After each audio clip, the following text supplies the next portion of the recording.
Most people think hitting $100,000 in savings is the finish line. It is not. It is actually where the real game begins. If you do not know what to do next, that Most people think hitting $100,000 in savings is the finish line. It is not. It is actually where the real game begins. If you do not know what to do next, that $100,000 will sit there losing value while the cost of everything around you keeps climbing. Today, I am going to walk you through exactly what to do once you have saved $100,000 in Australia, so your money actually starts working as hard as you did to earn it. Let us get something straight first. If you have saved $100,000, you have already done what most Australians never do.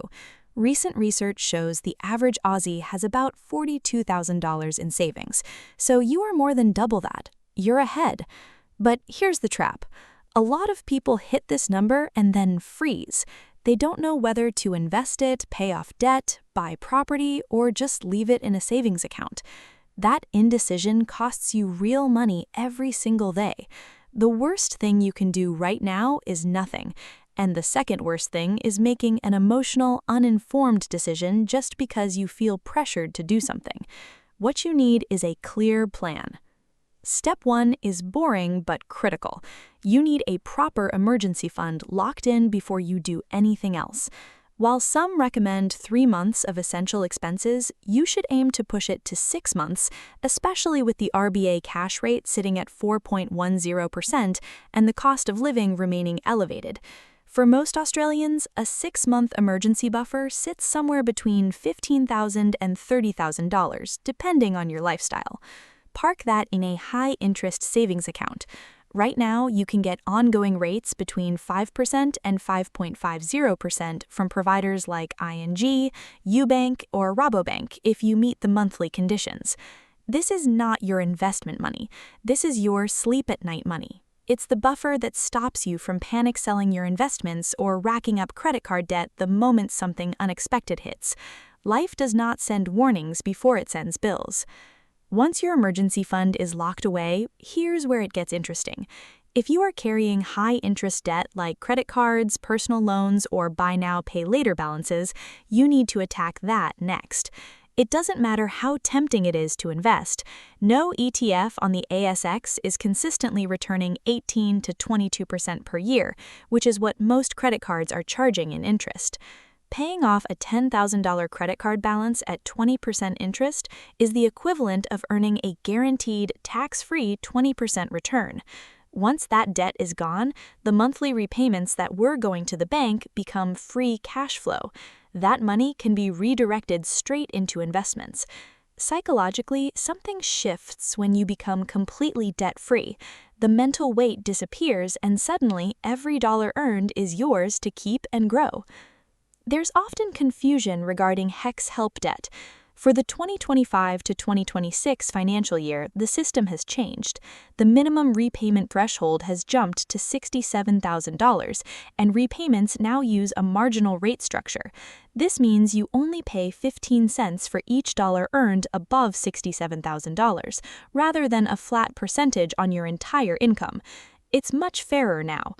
Crucially, HECS is still indexed to CPI, so it's not compounding at 4% or 5% like a mortgage. In most cases, you are still better off investing that money elsewhere rather than voluntarily paying down HECS faster. Now, let's talk about the big one, investing, specifically index fund ETFs on the ASX.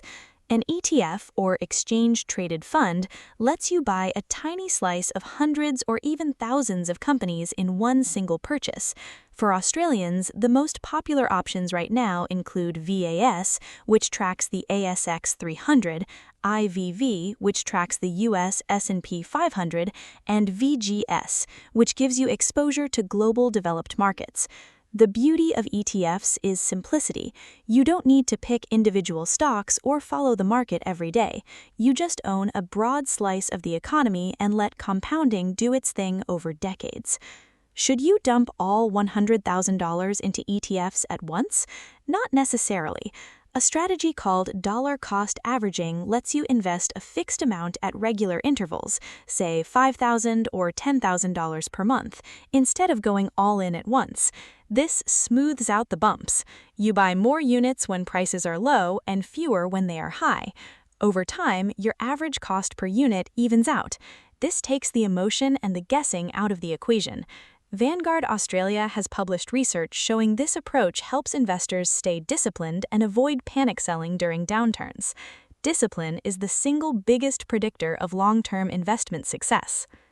One move that most people under 40 overlook is superannuation. It might not be exciting because you can't touch it until you're at least 60, but the tax advantages are enormous. Right now, the concessional contribution cap is $30,000 per year, and from July 1st, 2026, that's going up to $32,500. If you salary sacrifice into super, those contributions are taxed at just 15% instead of your marginal tax rate, which is most working Australians 32.5% or even 37%. That's an instant return just from the tax saving alone. Furthermore, if your total super balance was under $500,000 at the end of the previous financial year, you can carry forward any unused concessional cap amounts from up to 5 prior years. This means you could contribute well over $30,000 in a single year and get a massive tax deduction for it. It's built into the system, yet almost nobody uses it. What about property? With $100,000, you technically have a 20% deposit on a $500,000 property, which avoids lender's mortgage insurance, or LMI. However, in most capital cities, $500,000 doesn't go very far. The good news is, since January 2026, the First Home Guarantee Scheme has been expanded. There are no longer income caps or annual place limits, and you can get in with just a 5% deposit with zero LMI. This means $100,000 could be a deposit on a property worth significantly more. But remember, property also comes with stamp duty, legal fees, maintenance, council rates, insurance, and the risk of being locked into a mortgage while rates are high. Let's put this all together into a clear game plan. If you have $100,000 sitting in an account right now, here's how to deploy it. First, carve out $20,000 as an emergency fund in a high-interest savings account earning 5% or more. Then, wipe out every dollar of high-interest debt. Next, salary sacrifice an extra few thousand into super before the end of the financial year to take advantage of the tax caps. With the rest, start dollar cost averaging into a simple 2-fund ETF portfolio. Set it up, automate it, and leave it alone for 10 to 20 years. The reason most Australians never build real wealth isn't because they don't earn enough. It's because they never make their money do the heavy lifting. $100,000 sitting in a transaction account earning 0.01% is losing purchasing power every single day. But $100,000 deployed properly across an emergency fund, tax-advantaged super, and diversified ETFs can genuinely become the foundation that changes your financial future. The difference between someone who retires comfortably and someone who is still stressed about money at 65 usually isn't income. It's what they did at moments exactly like this one, when they had a lump sum, a choice, and the chance to set things up properly.